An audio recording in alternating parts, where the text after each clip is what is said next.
Last month, I spent $1,349.74 on ads and brought in 39 leads for my fencing business. And each one of these clients is well worth over $20,000, some even $100,000. So in this video, I'm going to show you the exact process I use to actually do this. And I know what you're thinking. I've tried this before and it didn't work. But here's the difference. These people are actually picking up the phone, and literally only 2 of the 39 haven't even answered yet. So let's jump into the video. So the very first thing we're going to talk about is your offer. This is the one thing that most people miss, especially when you're first starting out. So if you're starting out a company or business, like maybe you're really good at doing a bunch of fences or roofs, but what you need to do is this one thing that we're doing, and that is picking one product. Okay. Plus one problem, right? That's going to equal to better leads and profit. So what most contractors do, okay, your small business owners, is they offer things like a free quote, and we're licensed and we're insured, right? That's their offer. That's what they think it is. But it's not an offer. That's just kind of a resume as to what you actually do. So you don't want to do that. You want to focus on that, because that should be kind of a given in your business. You want to focus on the one product, right? So for us, our one product was the Permalee concrete fence.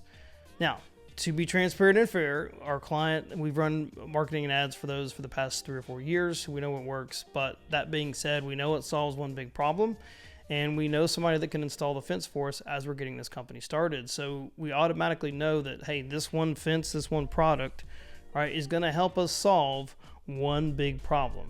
Okay.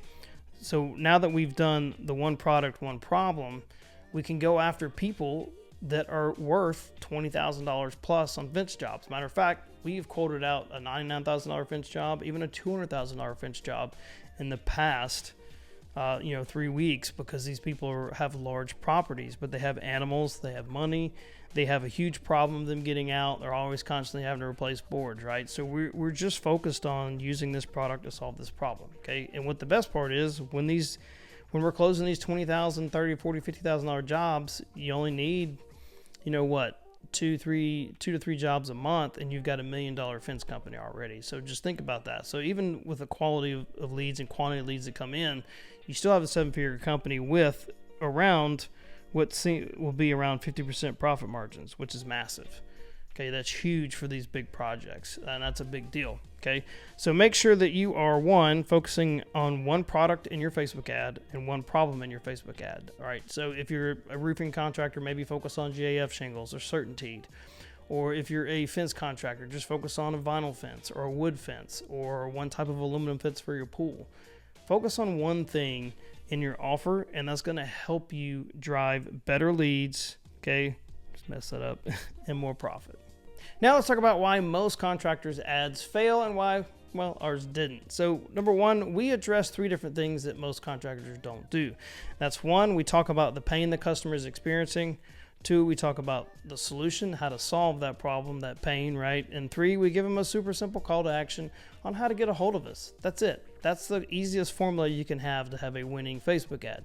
Whereas most contractors fail is they say things like free estimates, or we're family owned and operated, we have the best quality service in town, we have the lowest price, which you never want to do. You're not going to make money that way. But all these things don't connect with what the customer is actually looking for, or the pain they're experiencing, the solution you can solve with your product and service, and then how do you easily get a hold of us with a call to action. So let me show you our ad real quick that we have going on here. So we did a video ad. It's down here, the creatives here, right? And automatically, and we'll get into this in just a second. But if you'll look, we do a call out here, a hook. Got cattle, horses that treat your fence like it's optional. Well, if I've got cattle or I got fence, right, I know that if I have a vinyl wood fence or even a wire fence, they get through those all the time. They lean into them, they knock them over, the boards rot, whatever, right? I know automatically I'm hitting a pain point with just that opening line, that opening hook, so to speak, right? So here's my hook. Next part is, if your wood or vinyl split rail fence is sagging, rotting, or just plain giving up, this is your sign. So this is your pain right here. So we're talking about pain. Okay, we're addressing the fact that this is something they're experiencing. And how do we know we're experiencing it? It's because our client has gone out and had to replace these types of fences that only last 5 to 10 years and put in this concrete fence that we're offering as a solution. So at Presto Fences, okay, here's our call to action now. So now we're getting into the solution. All right, this whole section here at the top is your pain. Right, this is all pain. Now we're into solution. So the solution is at Presto Fences, we install one kind of fence. And that solution here is the permanently concrete fence. All right, it's kind of jacked up here. So it's reinforced with fiberglass rebar, so we know it's strong. No nails that will fail. Looks like wood, but built like a tank. Talk about like an analogy is like, oh God, built like a tank. Yeah, they're not getting through that. And then backed by a lifetime guarantee on the product. Most wood or vinyl fences are not going to give you that type of guarantee. Then what we do here in this ad is we essentially actually go back to the pain and we say no more chasing livestock, no more patching rails, just one solid fence that actually holds up. Click the link below to see if this is the right fence for your land, right? So they're just going to go down and click the link here. And if you notice in our creative, right, we have it shows the thumbnail, right? This is an actual video, which is a screenshot, so I can't show you. But we have a thumbnail. The thumbnail is saying, "Are you tired of this?" And it's going right to a rotten wooden fence. So talk about a winning ad formula right here that most people aren't digging into because they just go super generic with their ad. But this is exactly why this ad is winning, because we have one product, one problem that we're solving, and we're doing it with an ad that addresses their pain, their solution, and their call, and with easy call to action, get a hold of us to solve their problem. Now let's get into the big part of why 94.8% is actually answering the phone so far on these winning ads. Well, number one is because we have an ad, a contact, or which is the phone, email, and text immediately, okay, and then an offer that are all consistent messaging. And that is what most people miss when they're running ads. Most of the time, they want to just throw up an ad like, hey, look at us, we're in business, we do this thing.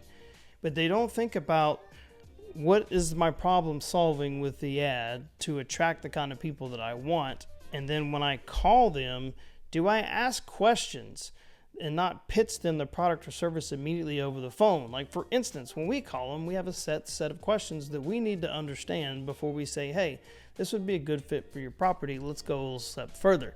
So we're asking things like, what's your current fence like? Have you replaced a fence before? Do you have animals on your property?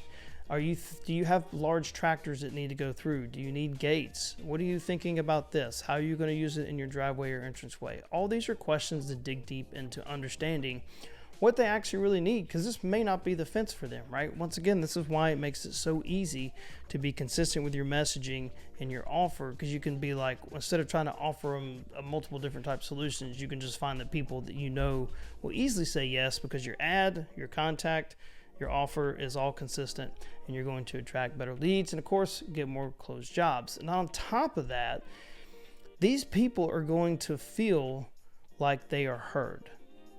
That's why they buy. They feel like they're heard. They feel like you connect with them. They feel like you know what they're experiencing.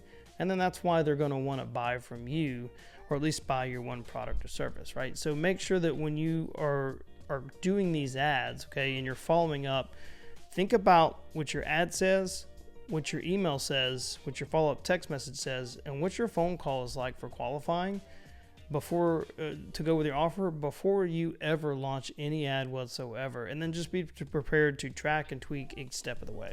Now, you're not always going to get the same or similar results when running a Facebook ad, but the formula for everything is pretty much the same and how you need to approach ads on Meta or Facebook or Instagram. So remember, one, strong offer. Make sure you address that first and foremost. And then get feedback from your sales to make this even stronger. So if you're not closing deals or people aren't following through, somewhere on the front end of your marketing, you can address it or address your offer to make it even stronger. Two, you need ads that speak to the problem.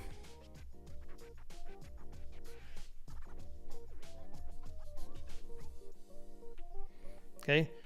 Third, sales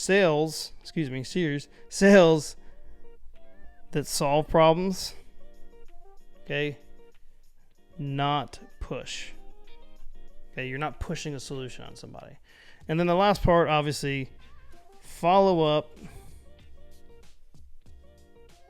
Can't write today. Follow up. That just doesn't quit over and over again until they're like, leave me alone. And I know that seems like bad business practice, but at the end of the day, you need a good, strong no and understanding of why they don't want to buy, because then that's going to give you a couple things. One, it's going to tell you this wasn't my ideal customer, or two, I've got an offer problem, or three, maybe I've got a sales problem that I need to fix, and I'm not addressing it during my discovery process or on the front end of my marketing. So I hope that helps in designing some better ads for Facebook. And when you're thinking about your ads, of course, as always, if you need help with that kind of stuff and you're looking for a marketing company that can obviously deliver results like these, hit me up. There's a link below somewhere around this video, wherever it's posted, and we'll get on a call, strategize for your business, and get you some more leads.